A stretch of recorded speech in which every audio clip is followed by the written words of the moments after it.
Welcome to She Wears the Pants, the podcast where women build companies that can hold their calling. I'm your host, Ashley Deland, business advisor, multi-business founder, and startup investor, guiding women to scale with structure, strategy, and self-mastery. Every week, we go behind the scenes of high-growth, women-led brands to talk about the real work, the identity evolution, the leadership required, and the strategy that actually sustains success. If you're ready to build a business and life you love, you're in the right room. All right, welcome to She Wears the Pants. I'm your host, Ashley Deland. Today's guest is Rebecca Cafaro, a visibility strategist, PR expert, best-selling author, TEDx speaker, and the co-founder of Pitchwell, which is a next-generation visibility and media platform helping founders, CEOs, and experts earn credibility, get featured, and build authority without the guesswork. Rebecca has spent years helping women unlock their voice, build media presence, and amplify influence in ways that actually move the needle in their businesses and in their lives. She's built systems that make high-level visibility and earned media both accessible and actionable for founders ready to be seen, turning pitching from a hope into a habit and replacing gatekeeping with strategy, structure, and self-led credibility. Rebecca, thank you so much for being here today. I am so happy to be here. This is the perfect way for me to end my day as you're starting your day. Wonderful, because for those listening, our beautiful Rebecca is living in Rome, in Italy. In Italy? In Italy, actually, we're in Italy, in Sicily, though Rome is also one of my favorite places, as long as you don't go during the summer. But yeah, we're actually on an island off of Sicily, just by a little bridge. So we're living on an island off of an island that is the oldest city in Sicily. It was actually one of the great Greek outposts that rivaled Athens. Oh my God, your life sounds horrible. So I'm just. Well, actually, I got to tell you, when we were chatting before you hit record, I didn't tell you how we decided to move here because I had never been here when we committed to moving. You had never been in that actual geographical location, but you've been to. I had never even been. I'd been to Italy many times, but I had never been to Sicily or to the place. And I also will say, because I'm an Enneagram 7 as well, I am not risk adverse. I have also bought and remodeled an entire property without ever seeing it, did it all remote, and didn't see it till the day that I was having furniture installed, the day before my first renter was coming in through Airbnb. So I have a very high tolerance for risk. And fortunately, my husband in the last 15 years we've been together has adapted to that. But no, so how we decided to come here is my father-in-law's, my husband is also technically Italian. But he was born in California. So my father-in-law's from Milan and moved to the States in his 30s. And literally before my husband and I were even engaged, I was like, I've always liked dating men from other countries. And unfortunately, my husband doesn't have an accent. I was like, can you work on that? Because he is, he's American first. But we had gone to an event with my father-in-law's business, and one of his coworkers, who was an American, had said that after they sold one of the companies that they had sold, he and his family had spent a year in Italy as a sabbatical with their young children. And he said it was the most incredible experience, not just, the richness of like living in a totally different life, but how close their family got together. Meaning the amount of time they had, like being a core unit, not having not just the obligation, but like even the relationships. And it changed the trajectory of their family. And they, 20 years later, we're still talking about it. And I remember, and this is before even having kids, I said, I want to have that experience. I want to do that. Again, Enneagram 7, we go for intensity and experience. And so this had always been something we talked about. And my husband sold a startup five and a half years ago. And I said, when you are done with the golden handcuffs, like when your time is up, which he had a 4-year commitment minimum, so I guess it was 4.5 years ago he sold, let's do the year in Italy finally. And let's also get our citizenship because he has it. So anyway, that was all happening. Dates changed, where we were going to move changed. Originally, I thought it would be Florence, but then I said, And we actually originally were going to buy a boat and we were going to learn not to sail, but to drive. My dad's a captain. I think I remember you saying that. Yeah, Like I remember we last were talking about this year. originally. Yes. And so Yeah. I was like, I had this idea like we're gonna drive a boat around for a year. I'm gonna homeschool. And then I woke up to a little bit of reality, which is like neither of us have a boat license. We will have to learn to drive a boat, drive it in the ocean. I mean, like weather. Level. Also, but then we spent a few weeks together traveling and we were in hotel rooms. I go, there is no way that we are going to survive living in 250, 300 square feet Mhm. while also navigating a foreign country and a language and all these things. So we decided to pick a place and have community and some structure, thankfully. But when I was looking for where we would pick, I said we live in Carmel by the Sea normally. It's this beautiful community in Northern California. It's Favorite a place. village. It's the best. It's like an artist village and it really is like a very idyllic place. Now that I have so much contrast of living here, I'm like Carmel's like a heart hug. Mm. Everything is beautiful. Everyone is like feels like they're on vacation. It's just like it's an easy place to live. And I said I want the place in Italy that's the most like Carmel. I want it to be walkable. I want it to be a village.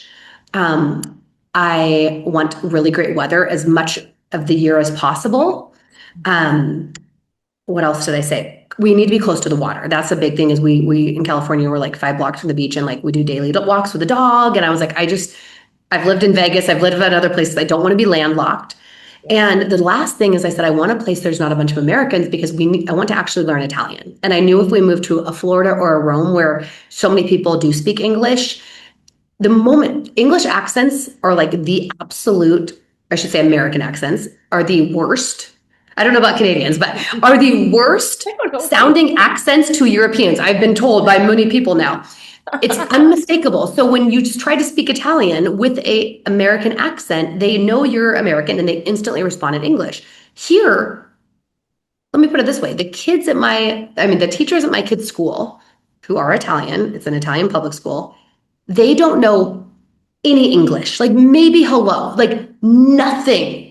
Not even like most Californians speak a little bit of Spanish, nothing. And so that has forced us to be fully submerged and to learn the language and to be really resilient. It's that all or nothing mentality, right? When you see like an escape door, you tend to pivot and go into that direction, maybe consciously or subconsciously, but you were like all in or nothing. From what I have read about you and what I know about you, we are very similar people, but you used to create lists of like 100 goals, right? And like 10 of each category. And Yeah. I can't help but think how different that version of you must have been to who this version is right now, which is still high achieving, high integrity, high worth, Yeah. but almost a more casual surrender control to gain control type of mentality. How did that switch for you? Like, what was the moment? It, it's been an evolution. It's been a journey. I think that like always having a million things I want to do, I want to achieve, I want to create, it comes from two things. So one is again, as an Enneagram 7, we want novelty and we want choices. So having a ton of options is freedom, Mhm. right? The other is I'm fascinated by human potential. So we'll call it personal growth, personal development. I'm fascinated by the idea that like we can choose what we want to learn, what we want to experience, how we design our lives. Like we really do. And like who we want to become, who we want to show up as, the families we want to create, all of these things. It's also a trauma response though. And planning or what planning really is, and it's very important. I still love to plan, but what planning is it is trying to create certainty for the future when you have a hard time living in the present. And for me, that was a very much a trauma response. Is there were definitely parts of my life that the present was a uncertain, scary. I wasn't in control of it, or I didn't feel like I was in control of it. And so it was someday when I will X, Y, or Z. And that was ingrained in me very young. And it wasn't something I was taught. It was just something I did. It was, I'd lose myself in books or I would lose myself in visualizing or designing a life, before I knew what visualization was of like, how could I escape if something was really uncomfortable and present. And I didn't have the actual ability to, as an adult, the autonomy to change the situation. That's a really good aha. I never thought about it that way, that we have to pre-plan the future because we're having a hard time living in the present. Would you say that you were somebody that tied your work with your worth? Mm, Again, I'm trying not to like make this an entire Enneagram show. It's really interesting when I first took the, I know, when I first took the Enneagram, I tied as a 7 and a 3 on the first test, and then I took Me like a better too. test. Literally, me Yeah, okay, yes. too. And my husband, who is a 3, which is the achiever, the 7 is the visionary or the enthusiast. He's like, we're the same person. And I was like, no, but it was because our behavior often looked similar. We both were very high achievers, we're doing a lot of things, but our motivations are completely different. Mm. Like he is see the goal, hit the goal. I win in alignment, and when it feels fun and when it feels free, can accomplish or achieve anything, but I'm not doing it necessarily to win. Even winning, like doing a TEDx or writing a book, right? All of those things weren't like, oh, I want to do this so I win, or I want to do this so that I am seen as whatever. It was, oh, that's a really cool experience. What would it feel like? What would it be like? And I'm like, maybe someday I'll write a second book. But once I had done that, I didn't necessarily need to go back and do it again. Mm-hmm. Even though as a writer, I'm like, I always have 19 books that I'm about to write. So So take us back to the beginning. Like, how did you, because you're obviously with the intro and, just even relaying the TEDx, the best-selling author, and we're going to go deep into pitch well as well. But like, tell us a little bit about your background and how you got started in entrepreneurship.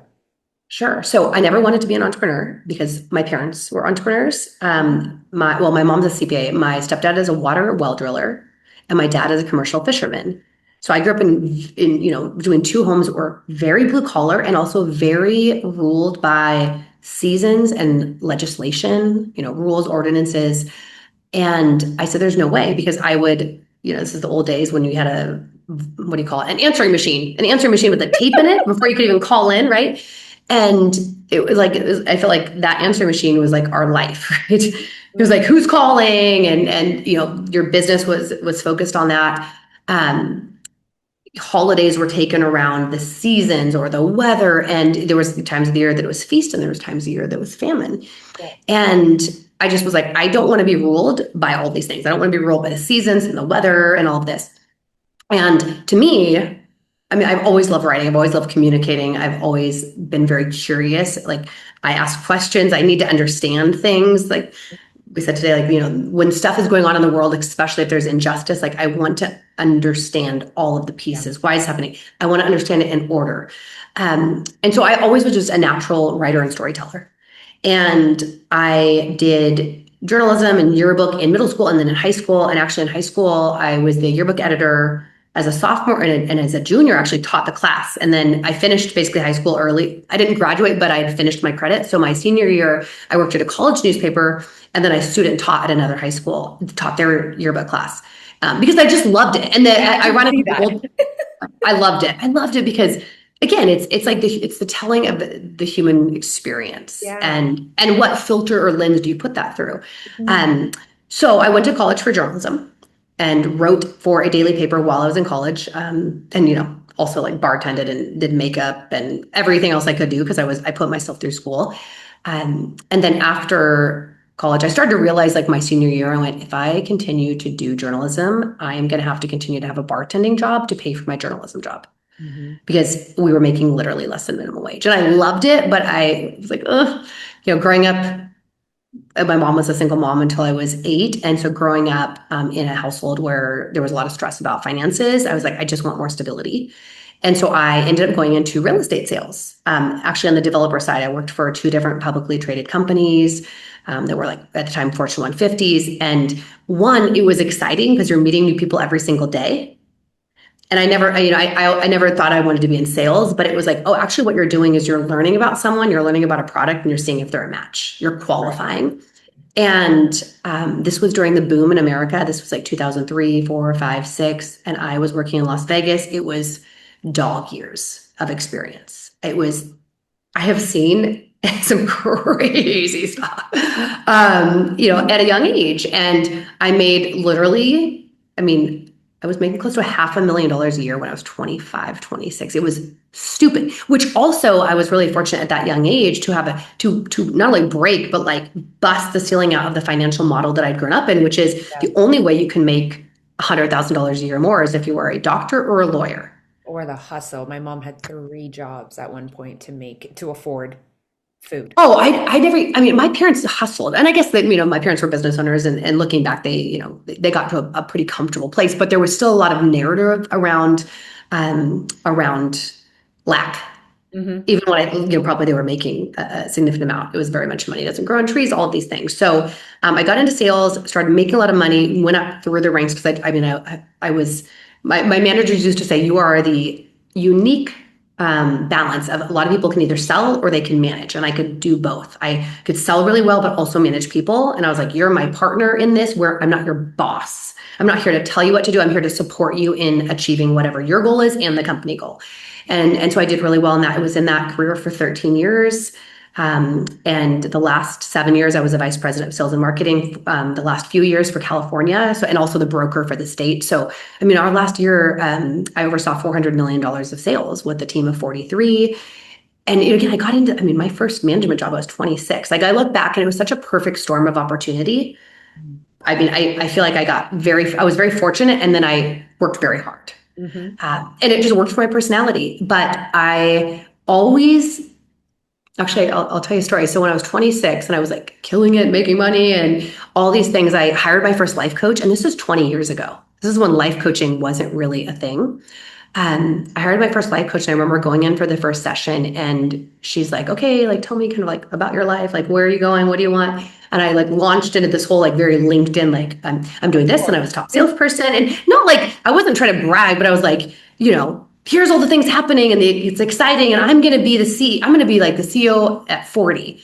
Yeah. And she looked at me, she's kind of paused. Let me guess. What she said to you. She looked at you and said, what do you really fucking want? Yes, that's literally what, okay, right? And I started bawling because I was caught up, maybe a little bit of people pleasing, but I'm like, well, everyone wants these things that I was around, right? And it's so much about who you put yourself around. Like it's normal to want those things. And I was technically getting the things and I was miserable because I wasn't feeding my creative soul. Yes. Like, yes, I was achieving, I was making money, I was doing well, I was getting validation, I was doing all those things, but I wasn't actually doing the things that lit me up. And the first few years, because I love a challenge, I love learning. But once I wasn't really learning anymore, I was like, I don't want this. And, it took me another almost 9 years before I actually changed. But I finally decided to go into entrepreneurship and I realized all my experience, I was like naturally already coaching. I was coaching salespeople. So that's literally business coaching. And it's a lot of personal development and coaching, and sales is very pro to that. So I left, I started coaching. And as far as visibility, outside of, yes, I had a multi-million-dollar marketing budget. We would do a little PR, but mostly more on the marketing side. And I was like, I just left this career where I would have recruiters reach out all the time to me. Everyone thought I was insane. They're like, wait, what are you doing? I did a little bit of network marketing because on accident, like I was like, oh, here's a way to develop a passive income. But I was really coaching mostly business owners on a combination of business and personal. And the personal was because I had lost my boyfriend at 31 to cancer.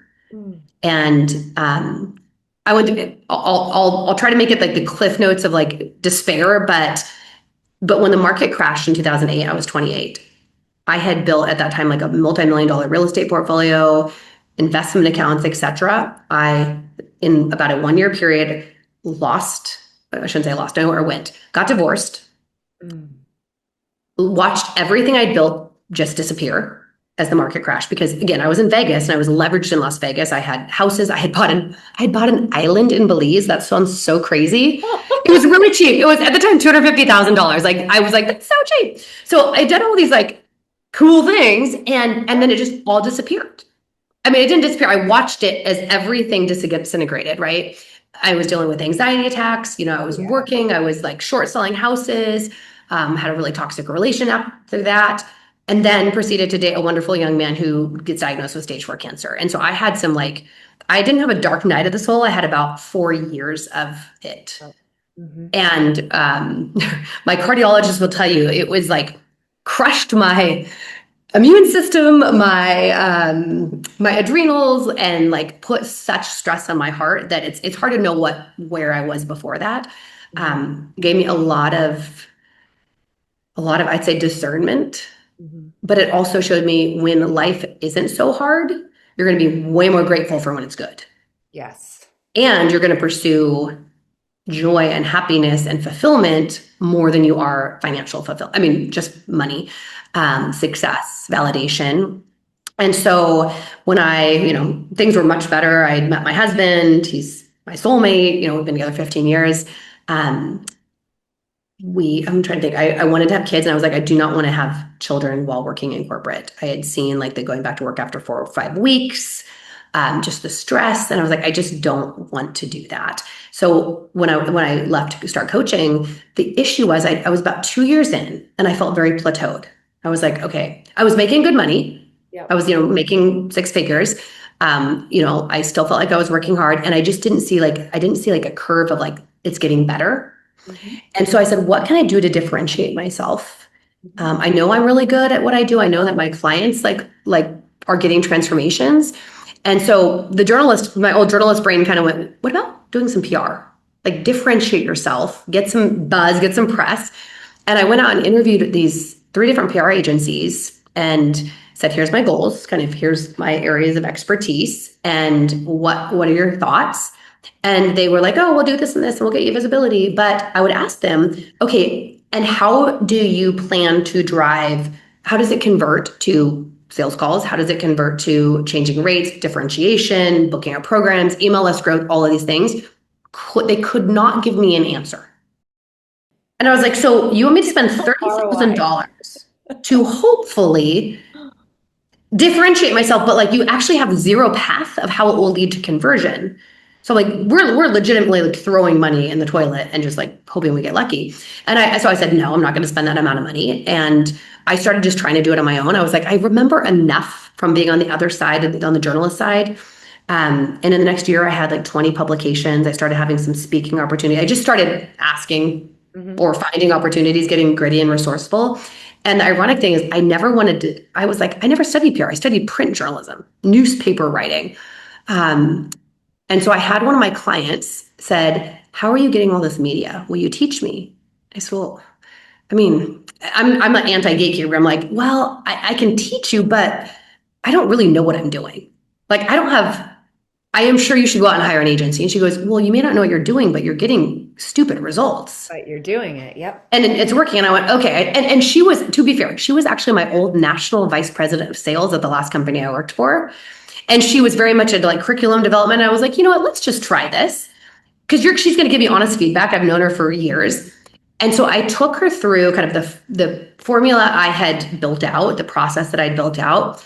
And, I always told people I'd love to say she got similar results, but she didn't. She got way better results because she wasn't starting where I was starting. She was learning from where I was.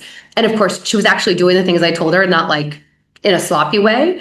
And I think in the first 3 months, she had like speaking engagements. She got on Forbes. She got on Today. A bunch of other opportunities, podcasts. And then I went, whoa, this actually works. And so I started teaching workshops. I started doing retreats that were really visibility focused. And then in 2020, I launched my first group program, mastermind and course. And it exploded. And it exploded. I was telling someone last night, I said, I had one lead magnet. It was like a pitch template. And I never ran ads to it. I only used it when I spoke and when I went on podcasts. And that lead magnet had over 7,000 downloads. So like that thousands of women through, I'd say hundreds of clients, but thousands of women have gone through like my programs, my trainings. And, but here's what I will say about all of this, right? About visibility. While we say visibility or like getting PR is to, yes, you want to build visibility. You want people to have eyes on what you're doing. You want to build credibility, which is authority, because it makes things easier. It differentiates you. If you're service-based, it justifies, higher rates. It attracts more elite clients. And you want profitability. So you want it to convert, because profitability means typically more impact. But when I really think about it, the Cinderella transformation that I see, and this is why I worked only with women for this entire time, is our core human need to be seen and heard and valued. When we're working on by ourselves, or even with a small team, it can be easy to doubt our brilliance and our impact. Mhm. And I always tell people, you don't need media, and I don't want you to go do it to like grow your confidence, but it does do that. Mhm. It does. When someone that is outside of you says you are an expert and your opinion or your tips are valuable, and we want to put you in front of our audience because you are going to bring value to them, it does feel good. And it doesn't make you better. That's the thing, is it doesn't actually make you better Mhm. at what you do, but it helps to eliminate a lot of the noise and helps you to like show up and basically pull your seat up to the table. Yes. And so I love that transformative side of it. And it also can help you understand based upon kind of what's like if you're pitching different ideas, what pitch is hitting. It's like market, what do you call it? It's like market analysis of like what Yes. of what I have to offer is really needed right now. Absolutely. And then that's pretty much, I just want to say that there's three main points that I just want to lean back into, which I think are so valuable. The one is that you started throughout this journey, your transition, your transformation initially started when you stopped looking for success and validation, and then you started to put your health and your needs and your mindset first. That was like one huge pivot in A this. thousand percent. The second one to me was when you leaned into the ask. Like you just started asking people, and that was later on down the journey when you were asking, like, how can I get onto here with the podcast? Like you weren't afraid to showcase yourself in a way that was giving yourself permission to take that next step. And I think Mhm. that's something that a lot of women don't do is they're too scared to lean into the ask. And preliminary, they're always picking work and worth over everything. And Mm. similar to you, it took me a Oh, very long time to pivot into understanding that I have to pour from a full cup. And yes. it took too long to learn that lesson. So Well, and I wish it only took once I because we agree. learn the lesson. I always feel like we have to learn it in different ways. It's like boundaries and friendships or boundaries, right? We're like, oh, well, we developed a boundary here because we set a boundary with our family. Or then we realized we had to set it here in a relationship. And then we had to set it here in a friendship. Then we had to set it in a work relationship. Like it's like we have to see these different sides or these different perspectives. Mhm. Every time we learn a lesson, it's not just like it's never one and done, right? It's nuanced. Oh, there's so many things you said there that we could literally record an entire episode on. You had asked a question earlier that I didn't quite answer. You're like, when did this, like, was there a moment? Mhm. I had this realization, and now I feel like I hear this everywhere, and I have for years, but I had this realization. I was like, I'm making all these goals. I literally used to have like 10 categories. I'd make 10 goals a year, and I'd probably hit half of them. I also have a lot of grace with myself that like I don't have to be perfect and I don't have to create it all, but like I'm going to go for it. Um, but I was like, I'm accomplishing. There was a moment. I was sitting in the driveway. I was custom building a house. I was like at 26. I was a top salesperson in the entire nation, and I was getting married, not to my husband now. And I was in a nice car, and I was sitting there, and I'm like, this is all clicking in. All I wanted to do is run away from it and go travel. Mhm. I was like, I am not happy. I have all of these things that people look at and they're like, wow, wow, wow. And I'm like, and I am daydreaming about being somewhere else. I Mhm. am not in my life. And Yep. it's when I realize, like I call it be, do, have, right? Like typically we're like, oh, I want to have this thing because it'll let me do this thing and then I can feel this way. So when I make multiple, entrepreneur, when I have a multiple six-figure business, then I can hire someone to take this off my plate, or I can go take this trip, or I can do whatever, so I can feel. And so we're looking at the order wrong. We're like, because you create all these restrictions to feel the way you want to feel. And then you get it as the dessert, and then yeah, you eat it, and then it's gone. Instead, I was like, okay, if I look at what is the way that I want to feel, what is the way I want to be, what is the way I want to show up, and then how can I do that right now? Like how can I feel the way I want to feel and then do the things, and then having isn't actually that important at all. Mm-hmm. And I started flipping that on its head. And I would love to say, like, oh, and then I understood it. And that's just how I started to live. I did a TEDx about this whole thing in 2017. I think it was 2017. Yeah, 2017. I wrote a book on it that I finally published in 2020. I actually feel like this year and 2025 was probably the year I fully actually embodied that for the majority of the year. Like this took me almost a decade. Mm-hmm. Because we understand something in our head and that's very different than like integrating it into our mindset, into our patterns, into our habits, into our beliefs, into our interactions.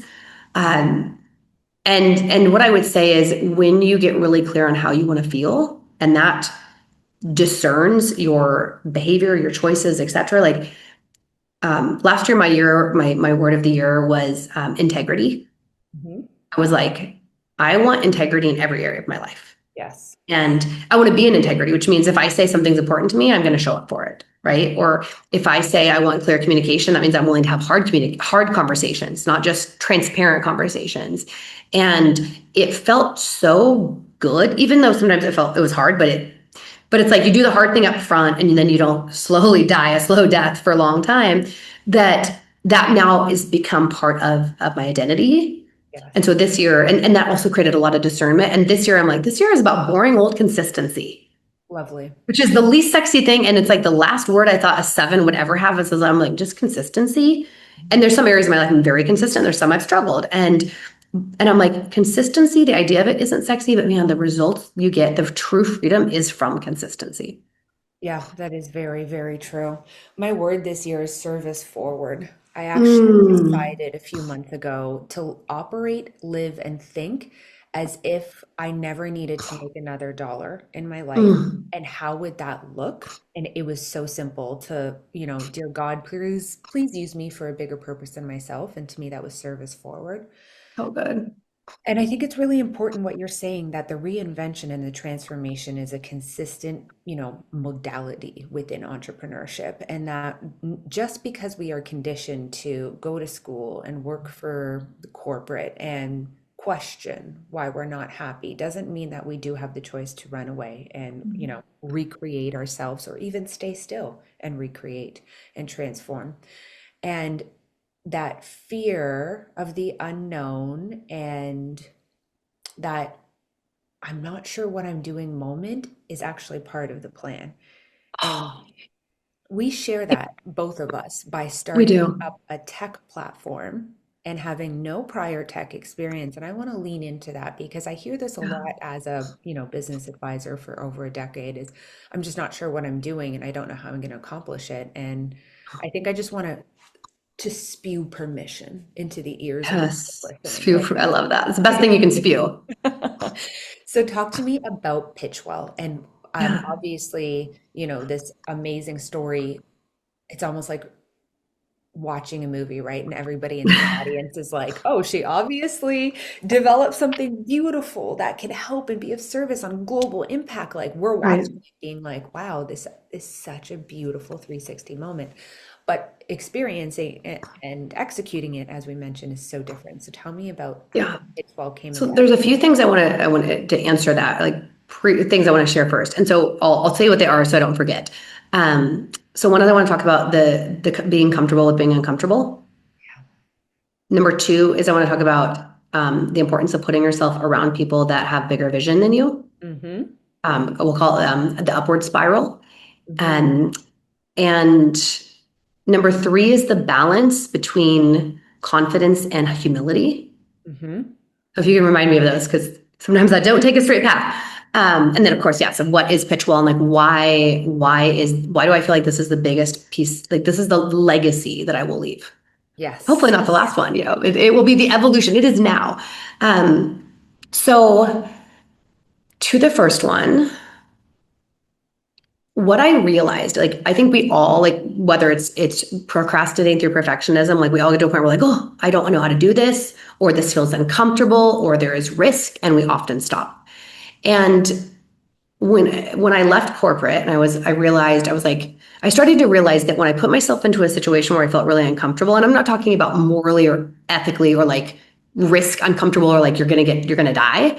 I'm talking about in business, in learning something new, in a new experience, right? In putting yourself into a situation that you're not used to, in growth, Mhm. I started to recognize that feeling. So everyone's seen like the circle of the comfort zone, and then like outside of that is your uncomfort zone, and outside of that is your unknown zone. And so I was like, okay, as soon as I step out of my comfort zone, I feel uncomfortable. But what actually happens when I proceed through this imperfectly in very I don't want to be like crazy messy action, but somewhat messy action, right? Um, is I started to realize everything that was great was on the other side of that. Like every time I did something that I felt uncomfortable, anxiety, etc., like one, my worst fears never happened. Mm. And usually it was something really, really positive, even if it wasn't what I expected. Mhm.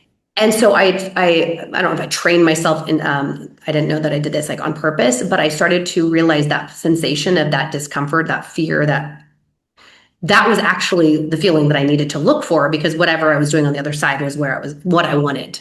Mhm. And so that was number one, because often like you will have an idea or we'll have an opportunity and we get that fear and we're like, ugh, and we talk ourselves out of it. I don't really need to go do that. Oh, why would I take that risk? Why can't I just be happy with what I'm doing right now? And so that's number one. The second is, like I said, the upward spiral of like, you hear the simplification of you become the sum of the five people you put yourself around. And that is so true. I mean, when I started working in Las Vegas in my real estate job, like I literally asked my boss right before I started, I said, is it possible to make $100,000 a year here? And he goes, oh, if you only make $100,000 a year, you'll be fired because you wouldn't be performing. Like they would target us at like 200,000, but I mean, you could make a lot more than that. And so I started seeing that started being the norm, right? But when I married my husband, when we started dating, he was more educated than I was. I mean, I got a 4-year degree at a state university, still a great school for journalism, but like he ended up going to Wharton and Stanford and like all these degrees. And that doesn't, I can still kick his butt at cribbage and I can still win in no, I shouldn't say win. Usually I still can keep my own in any debate. But he had a very different upbringing than I did. His dad, who moved here from Italy, was a really prolific entrepreneur engineer. He has sold 4 startups to Cisco and 1 to another company. Literally, like Cisco's model of what's called a spin-in. Like his company, his first company was the first one they'd ever done. And so he just grew up with like a different understanding of what was possible. Mhm. And so I thought like, I've always been in a circle where when I said, oh, this is an idea, people are like, wow. And not that I was playing small to my husband at all, but he's like, well, but what about this? And his ability to see more just because of the people he'd been around, I was like, oh my gosh, there's so much more. And so watching what he did when he left his job at Cisco and built a startup and had a life generation like legacy changing exit, I started to also just be like, I can do more. And so when you realize, and it's not I can do more from like I need to like hustle and kill it. It's I am capable of more. And if I only have one precious life on this earth, then how am I going to use my time and my talents and how am I going to serve? Right. And so that has been really important. And, of course, in entrepreneurship, same thing is, this isn't, by the way, this isn't about like upcycling your friends all the time. Right. Like I also am very much about like honoring relationships and also moving on when relationships are no longer growth relationships. Pretty. Yeah.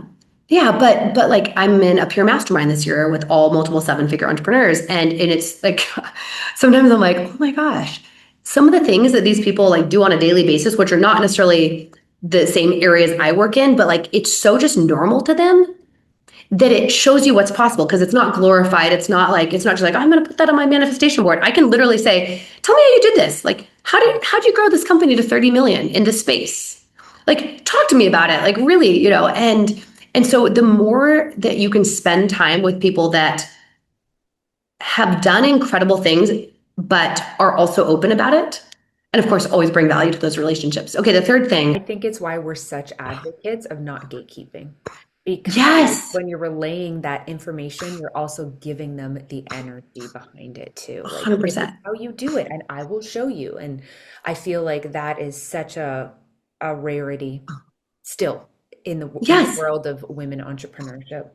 And I've been so fortunate to have, whether it's, mentors or coaches, bosses, friends, colleagues who have given me help, support, resources. I am always like, how can I share this? Because we are not competing with each other. We're only competing with our own capabilities and limitations. Remind me at the end, I want to share, I will literally say it's like my number one business tip, and it's so basic, but I've always loved, I love teaching visibility. I will say it. We don't just teach like PR. We teach based upon the goals that you have for the impact of your business, right? Your business, your whatever it is that you're working on. Like, what is that impact? Because you have to tie in your goals to, at least for me, because of how much Enneagram 2 I have in me, the helper. I will not just go sell a course to make money. I don't care about selling something if there's no transformation. I'm like, I am fed by the results. I am fed by the transformation. I am fed by someone going, this helped me change my life or my business or my reality. And so when I was looking at what I was teaching, I was like, I know that what I am teaching, the results cannot be tied to me ongoing supporting someone. Yes. So even though I love the intensity of a coaching container, I was always like, what do I need to put in my container to make sure someone gets a transformation? Yes, obviously, and great information, great resources, but accountability, the ability to ask questions, all of those things. But then I said, but I want people to be able to graduate and be able to continue to get the results of whatever they're doing, both in business and in visibility. And when I started to close everything for the sabbatical. So I was I sold my last mastermind. It was a year long. And I closed my group program in January of 2025. And I started to have all this space. And I remember that there was two things I had to figure out before August 1st. It was number one, where in Italy are we going to live? That was a big one. Big one. And I said, number two, what am I going to do with all this intellectual property, all these processes, the profitable podcast guests, these pathways? Yes, I had courses. I'm like, but technology is changing. The resources are changing. I don't really want to go back and re-record courses. Courses are in a very different place. We're no longer trying to understand information. We need integration and implementation. And so I sat with that for a while, and then I co-hosted an innovation event at my house, and I frankly realized I was like, I'm actually playing really small. I have lived in Silicon Valley for 12 years, surrounded by some of the most, literally, Palo Alto is actually the most educated place on the planet, which as someone with a basic state degree, I was like, but I have all these smart people that had no idea how to do a podcast interview, and I'm like, this is not that hard. I was like, how do I take what I have taught and make it easier than ever? Mm-hmm. And how do I help more people? Because yes, 7,000 people have downloaded my lead magnet, but that doesn't mean they've got transformations. And hundreds of people have gone through my program, and I know they've got transformations. I've had hundreds of people at my events. I know that they were at least transformed in the weekend, but I don't know what they went on to do. Not all of them. And I'm like, how do I create something that goes not just deep, but so wide? Because what my husband built, and it's not, I'm not trying to compete with him, but I'm like, what he built is literally changing the way that millions of people eat and are able to literally feed people, right? And so obviously AI is changing everything. And I was like, how can I utilize AI not to replace the human voice? I have some very strong opinions there. Right. I bet you. I think if someone, I'm not talking about product-based brands, but if you have a personal brand, if you are a human, we don't need to be thought leaders, but if you're a human being and you have a personal brand, it is so important that you retain the humanity in that brand. Yes. And so I know it's convenient to do fake brand shoots or fake videos and all of these things. I just saw 2 days ago, a thing where in 15 minutes, you can upload your avatar and an entire podcast will be done that you never wrote, the episodes you never recorded it. No ums, no ahs. And I'm like, we are sterilizing the imperfection that is the beauty of humanity. Yes, we are. But I still am a proponent of utilizing AI to expand us, but not to replace us. Mm-hmm. And so after this event, I had 6 hours in the car with ChatGPT over 2 days. And came up with this concept of Pitchwell. And I said, I don't want to create another custom ChatGPT. Those are great. If you're a coach, have one of those. I said, I want to create an operating system that, and I'm being careful about how I say this. I'm being very honest, but we will have PR agencies as clients. So I don't want to say PR agencies are all bad. So I'm just saying there's a lot of people If you're under $500,000 a year in business, you probably don't have the revenue to hire a PR agency anyway, assuming all PR agencies are great and assuming they convert and all of those things. I was like, how do I help the person that is getting to the point of even being able to have a budget for PR? How do I help the founder that is bootstrapping a startup or can't get their investors to buy into the fact that PR is important? How can I create this tool that actually connects journalists directly with the sources when they need their information? And ultimately what this is about is it's about helping people go from like being a best kept secret, from like being great but unknown, to being a resource that is findable, searchable, confident, and, Accessible. booked. Yeah. Accessible, exactly. And the idea came in May. I sat on it for a week, which is very rare. I normally am like, let's jump right in. Alexa. I pitched the idea to 3 people that I highly respect. Alexa, who is one of my dearest friends and has a very successful business, is just very wise. One of my other great friends, who's a business attorney in Silicon Valley, and my husband. And I said, here's the idea. I'd come up with a business plan. Here's a total area market. Here's the differentiator. Here's how to make the platform sticky, but not like a scroll hole, not sticky. Like I need to spend hours a week, but like, how can this deliver maximum value and output in minimal time and also solve all of these problems? And I did this with the lens of, I've been a journalist. I've been a PR agency owner. I've been a business owner that needs PR. And I've been a visibility coach, right? So how do I solve this for every single side? And that's how Pitchwell was born. We started framing out the platform in June, coding it in July, not me. I did a little vibe coding, then I realized it was way beyond, what I wanted to create was way beyond something I could just like vibe code. And so we had a full-time developer come on in July, who's actually my nephew. So this is like his first job ever. I literally love it. What outside of he used to be a fish fillet. He used to literally fillet fish for my dad in the summer, his grandpa. We launched in August and now in January we've got a couple hundred users. But the cool thing is we have workshops we should be at thousands of users by March, and then we're going to be at South by Southwest, which is super exciting. Yeah. So great. I know. This is okay. Literally, you have given us so many golden nuggets. First and foremost, before I ask you the concluding question, where can people go to get more information about Pitchwell? Because as somebody who has seen behind the scenes, its capability and the way that it can make you accessible and visible and, again, authority driven, where can people go to get information on it? www.gopitchwell.com. And I should have made a code for this. Let's make a code. I'm gonna have my COO make this. You can have a free account, but the capability is very limited. If you go to the pricing page and put in Rebecca, REBECCA, and the number 7, it'll give you a 7-day free trial. But what you can do is in 1 hour, it takes like 5 minutes to onboard. You put in your bio, your topics, and a writing sample that is non-AI, and then that way it will capture your voice. And again, this is not meant to replace your expertise. This is meant to remove the tension of you getting in front of the people that can show you as an expert. In 1 hour, you can develop a pitch, personalize it for a podcast host, repurpose it for a publication or a TV pitch, turn it into a LinkedIn post, all of the things. We have 3.8 million contacts in there from podcast and media, and literally thousands more getting added every month.